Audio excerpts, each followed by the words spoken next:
मानस शांत हाँ, जिनके गुणों के गान में बेवर्धमान महान जिन विचरे हमारे ध्यान में। अभी आप जिन वयोवृद्ध विद्वान का प्रवचन सुन रहे थे और उन्होंने जिस तरह आचार्य कुंद कुंद की ग्रंथों के मूल भाव को गाथाओं के माध्यम से, कलशों के माध्यम से आपके सामने प्रस्तुत किया।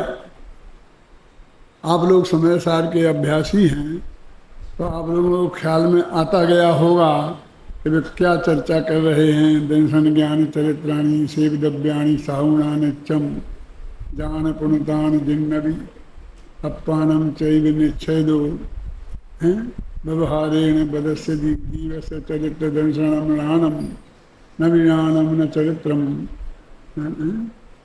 न दंशनम जानवो शुद्धो। और प्रवचन सार की वो महत्वपूर्ण गाथाएं जो आप लोगों को बहुत प्रिय हैं।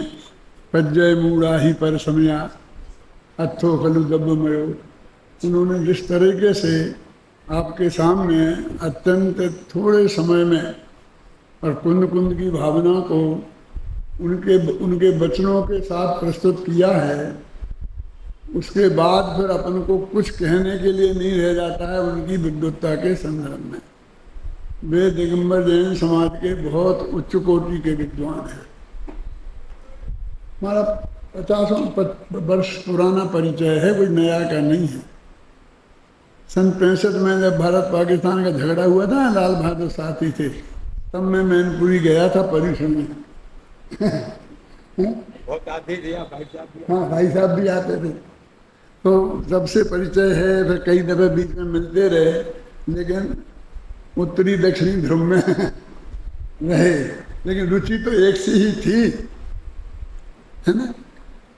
जैसा कि अभी बताया था अखिल ने कि शुरू में जब हमने महाविद्यालय की स्थापना की थी, तो समाज के हर ग्रुप के पंडितों को बुलाते थे और उनसे 15-15 दिन तक अपने विद्यार्थियों को महत्वपूर्ण विषय पढ़वाते थे, है ना। फिर धीरे धीरे वो विद्वानों भी धीरे धीरे चले गए और ये परंपरा भी, हमारे भी बहुत विद्यार्थी विद्वान तैयार हो गए हैं, तो उतनी आवश्यकता भी नहीं रही और बीच में एक सिलसिला टूट गया था। अभी श्रवण बेलगोला में 500 विद्वानों का मेला लगा था और उस मेले में आप भी थे और हम भी थे, तो हमारा पुनः मिलना हुआ और पुराना वात्सल्य भाव फिर उमड़ पड़ा। और वहाँ हम लोगों ने एक निर्णय किया कि 6-7 विद्वत परिषदें हो गई हैं। अपने यहाँ तो घटती तो हैं ही नहीं, बढ़ती हैं। एक टूटती है तो 2 हो जाती हैं, 2 टूटती हैं तो 4 हो जाती हैं। तो ऐसी 6-7 विद्वत परिषदें हो गई। तो हम सब ने निर्णय किया कि समाज की जो परिस्थितियाँ बन रही हैं, जैसा कि आपने जिक्र किया था कि शिथिलाचार इतना ज़्यादा बढ़ रहा है कि कहीं ऐसा ना लगता कि हमारी समाज में भी आसाराम जैसे लोग आ जाएं और समाज बहुत बदनाम हो जाए। तो हम विद्वानों को भी कुछ ना कुछ करना चाहिए, लेकिन यदि हम विद्वान ऐसे ही बटे रहेंगे तो हम कुछ नहीं कर पाएंगे। कम से कम अपने विचार तो हम समाज के सामने मजबूती से रख सकते हैं और सब विद्वत परिषदें मिल के ये काम करें कि हम सारे विद्वान, और भले ही कितना ही मत भिन्नता हो, लेकिन इस मामले में सब एक मत हैं। इस दृष्टि से सब विद्वानों के अध्यक्षों को, इन सबको मिलाकर एक परिषद बनाने की कोशिश की कि जो इस तरह के काम करे। हमने पंडित जी से तभी निवेदन किया था और बीच बीच में भी करते रहे कि आप एक दफ़े आओ, पधारो, और हम जैसा विद्यालय चला रहे हैं, जैसे विद्वान तैयार कर रहे हैं, उन्हें आपका परिचय हो और आप उन्हें देखें, तो आपको शायद मन में बहुत संतोष होगा कि भविष्य में भी अच्छे उच्च कोटि के विद्वान।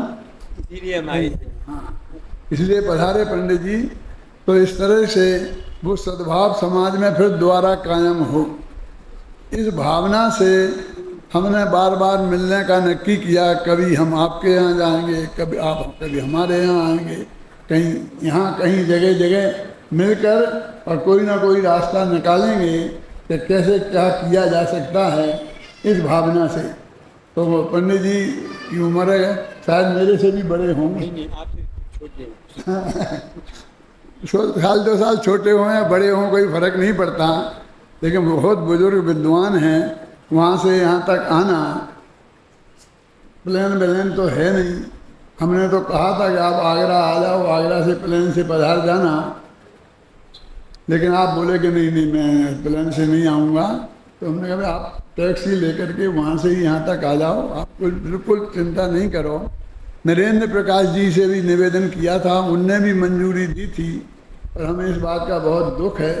हम प्रस्ताव भी पास करेंगे अभी दोपहर की अपनी मीटिंग में कि उनका अचानक स्वर्गवास हो गया। नहीं तो एक ही गाड़ी में आप दोनों विद्वान यहाँ आने वाले थे। आपको जाने की जल्दी है क्योंकि आते वक्त भी 7-8 घंटे लग गए थे और जाते वक्त भी इतना ही लगेंगे, इसलिए वो जल्दी निकल जाना चाहते हैं। इसलिए सुबह के टाइम उनका व्याख्यान रखा। अभी यदि ज़्यादा ठहरेंगे तो हम विद्यार्थियों से आपको मिलाएंगे, आप सब विद्यार्थी मिलेंगे। अगली बार कभी हाँ, अगले 3-4 दिन का प्रोग्राम बनाएंगे, ठीक है, तो विद्यार्थियों से मिलेंगे। ठीक। तो आप क्या के दिल में यदि ये बात आएगी, जो मार्गदर्शन देना होगा वो भी देंगे। तो आप अभी फरमा रहे हैं कि अभी तो जाने दो, फिर आएंगे 3-4 दिन रहेंगे और सब शांति से सबसे मिल के और कुछ ना कुछ। अपनी दिगंबर जैन समाज में विद्वानों में एकता आए। आप तो शुद्ध तेरा पंथा आमनाय के हैं, इसलिए अपने आमनाय से आपको कोई अंतर नहीं है। और विद्वत्ता में तो आप देख ही रहे हैं, स्वाध्यायी विद्वान हैं। इन्हें अपना बिजनेस करते हुए और स्वाध्याय के माध्यम से इतने उच्च कोटि का ज्ञान अर्जित किया है। तो इस तरह बाकी के और विद्वान यहाँ बैठे हुए हैं, ये प्रतिष्ठाचार्य हैं बहुत बड़े, वो हमारे शास्त्री परिषद के। अब शास्त्री परिषद तो अपने बिल्कुल 36 का आंकड़ा जैसा था, लेकिन शास्त्री परिषद वाले भी मिले, हम सब मिले एक साथ। ये भी आए हैं, ये भी आए हैं। और अपने वो प्रचंडिया जी हैं, प्रचंडिया जी के पिताजी से तो हमारा बहुत घनिष्ठ संपर्क था, वो तो आए हैं, कई दफ़े उनके साथ रहा है। फिर हमने कहा भाई प्रचंडिया जी तो चले गए, इनके पिताजी तो इसलिए अब ये भी बहुत अच्छे विद्वान हैं। प्रचंडिया जी के परिवार में सभी आगामी संतानें अच्छी विद्वान हैं, तो उनका भी समागम है। हमारे बहनों ही थे। हाँ प्रचंडिया जी, हमारे भाई थे। अच्छा। और अपने अनिल जी बैठे हुए हैं। इन सब विद्वानों का और 1-2 विद्वान आए हैं।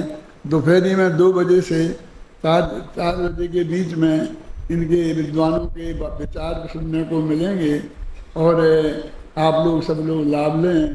पंडित जी का पधारे, इसलिए हम उनको बहुत बहुत धन्यवाद देते हैं, उनका आभार मानते हैं। और अभी उनने भावना प्रकट की है कि हम दोबारा पधारेंगे तो हम अच्छा समय रहते उनको अवश्य बुलाएंगे और अधिक से अधिक लाभ संभालेंगे।